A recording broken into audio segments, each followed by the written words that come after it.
Hello, I'm Simon Hayes. I lead the CEO practice and the financial services side of the board practice at Odgers Berndtson.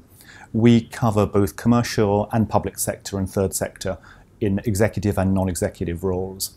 Search intelligence, it really is what the word says. It's intelligence. And in a way, I go back to the obituary of one of our competitors. The obituary says something like, a serious academic intellect was at play in an industry not usually noted for its intelligence, or something like that.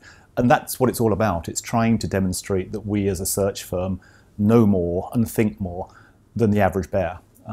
So that's where it comes from.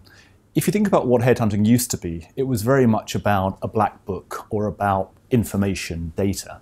And so what we've tried to do is to say, well, actually, that's the foundation. But on top of that data, that information, you've really got to have knowledge. But frankly, everyone has a lot of knowledge now. It's very easy to get knowledge. And so what we think is on top of that, you've got to have real intelligence in the many aspects of it. And so it's in a way sort of the secret intelligence aspect of what do we know out there that maybe some of our competitors don't know? What's it useful for the client to know? How do we demonstrate that we're in the flow of information? How do we demonstrate the real perspective around a search? And I come back to 6 really basic questions, and it comes down to a Kipling quote of all things about sort of, I know 6 honest serving men or something like that. And it's who, what, why, when, where, how. And if you think of those issues around a search, you're going to do pretty well.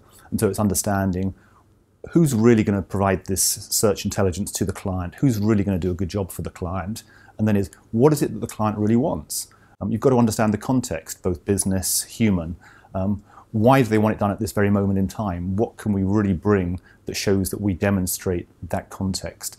If you think of those 6 key elements as part of a search, then you're not going to go far wrong. If you make sure that you service your candidate and your client, bearing those key questions in mind, it gets right to the heart of the matter.